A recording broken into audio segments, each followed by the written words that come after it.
Friends, अगर आपको पराठे खाने पसंद है और आप वही पुराना तरीका बना बना के छिक चुके हैं, बिल्कुल परेशान हो चुके हैं खा खा के, तो एकदम नए तरीके से ये वाले पराठे ट्राई करके देखिए। बिल्कुल परफेक्ट बनेंगे और इतने टेस्टी कि आप उंगलियां चाटने पर मजबूर हो ही जाओगे।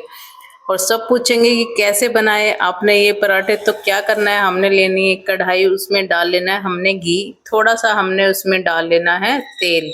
क्वांटिटी आप अपने हिसाब से कम ज़्यादा कर सकते हैं।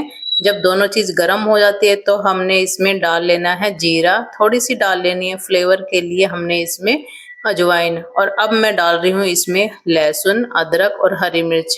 ये क्वांटिटी तीखापन जो है आप अपने हिसाब से कर सकते हैं, कितनी क्वांटिटी आप बना रहे हैं, कितना आप तीखा रखना चाहते हैं, उसी हिसाब से करके इसमें डाल सकते हैं। तो सभी चीज़ों को डालने के बाद में इसको अच्छे से हमने पका लेना है। तभी हमने साथ में डाल लेना है प्याज। मैंने 5 से 6 प्याज इसमें डाली है। तो प्याज डालने के बाद में इसको अच्छे से हमने पका लेना है। ज़्यादा सॉफ्ट नहीं करना है, हल्का सा इसको सॉफ्ट करना है। लगभग 4 से 5 मिनट के लिए ही इसको अच्छे से हाई फ्लेम पे इसको पका लेना है। इसका कलर बिल्कुल चेंज नहीं होना चाहिए, बस हमें थोड़ा सा इसको सॉफ्ट करना है, इसका थोड़ा सा कच्चापन खत्म हो जाए, बस इतना ही करना है।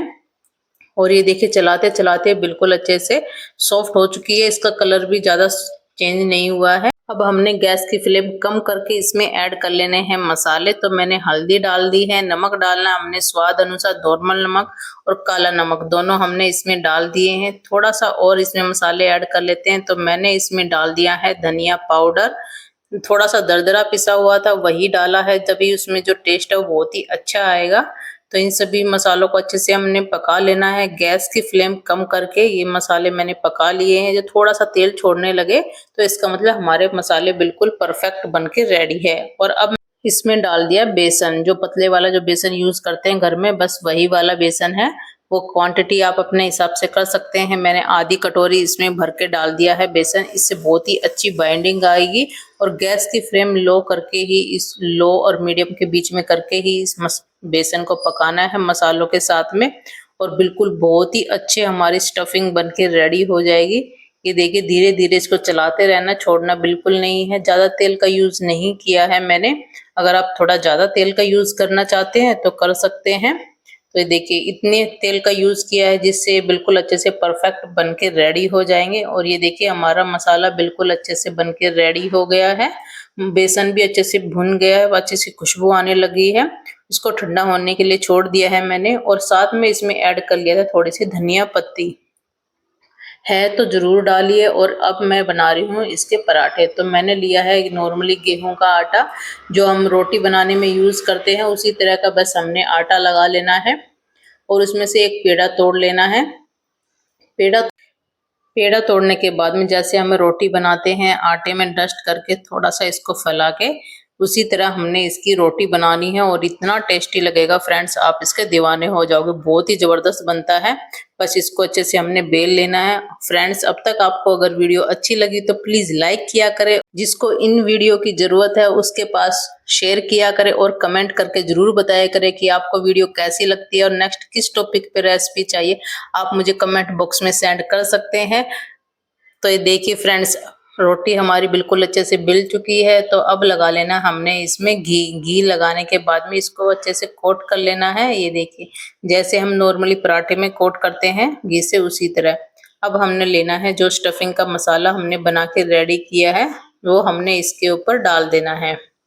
ये देखिए आप कितनी भी क्वांटिटी में डालिए, बिल्कुल भी फटेगा नहीं और बहुत ही टेस्टी बनेगा।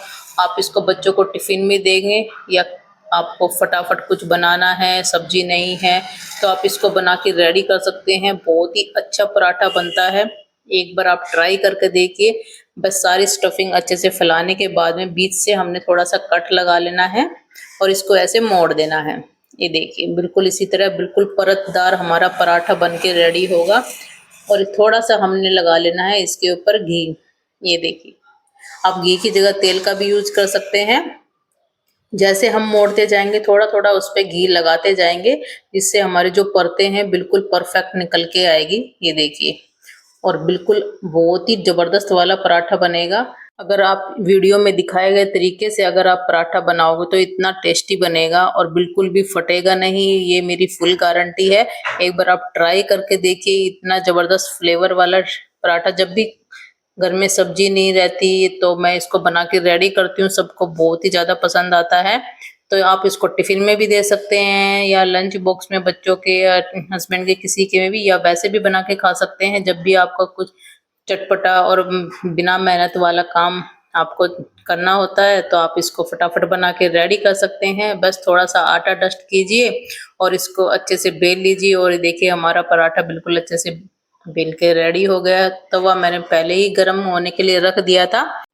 गैस की फ्लेम को लो और मीडियम के बीच में रख के इसको सेकिए, बहुत ही अच्छा सिकेगा। ये देखिए, बस इसको हमने पलट लेना है इस तरह। ये देखिए एक साइड से बिल्कुल परफेक्ट बन के रेडी हो गया है। तो अब हमने क्या करना है, अब इसके ऊपर लगा लेना है घी, या आप तेल का भी यूज कर सकते हैं। अगर आप तेल की कोटिंग करना चाहते हैं तो तेल की भी कोटिंग कर सकते हैं इसके ऊपर। तो मैंने लगा लिया घी, बहुत ही अच्छा फ्लेवर आएगा।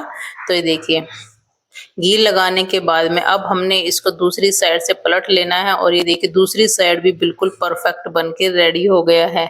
बहुत ही अच्छा और फटाफट। अगर आपको ऐसे पराठा कुछ डिफरेंट तरीके से मिल जाए तो क्या कहना, अगर आप पुराना तरीका वही खा खा के बोर हो गए हैं तो ये वाला पराठा जरूर ट्राई कीजिए, बहुत ही अच्छा लगता है। एक बार आपने ये खा लिया तो पुराने सारे पराठे खाने में भूल जाओगे। ये वाले ट्राई कीजिए। तो देखिए सारा बिल्कुल अच्छे से मैंने कोट कर लिया है घी से दूसरी साइड भी, और इसको पलटते हुए ऐसे ही हमने दूसरी साइड से भी सेक लेना है। ये देखिए बस इसको ऐसे उलटते पुलटते सेक लेना और गैस की फ्लेम मीडियम और लो के बीच में ही रख के सेकना है, तभी हमारा बहुत ही परफेक्ट बनेगा। बिल्कुल खस्ता पराठा। ये देखिए परतदार वाला, बहुत ही अच्छा। मैं इसकी एक एक परत दिखाती हूँ आपको कितनी परत बनी है। ये देखिए बिल्कुल परफेक्ट हमारा परतदार पराठा बन के रेडी हो गया है, 4-4 परतों वाला। ये देखिए, तो आप भी जरूर ट्राई कीजिए और मुझे कमेंट बॉक्स में जरूर बताएं किस किस को ये रेसिपी पसंद आई, और कौन सेंड करके बताए कि ये रेसिपी आप कहाँ से देख रहे हैं। ये देखिए बहुत ही ज़बरदस्त पराठा है, तो आप इसको ट्राई कीजिए और मुझे कमेंट करके ज़रूर बताएं किस किस को ये रेसिपी अच्छी लगी है, बना के आपने ट्राई किया है। तो ऐसी ही रेसिपी के लिए मेरे चैनल को सब्सक्राइब कीजिए। मिलते हैं नेक्स्ट वीडियो में। Bye bye.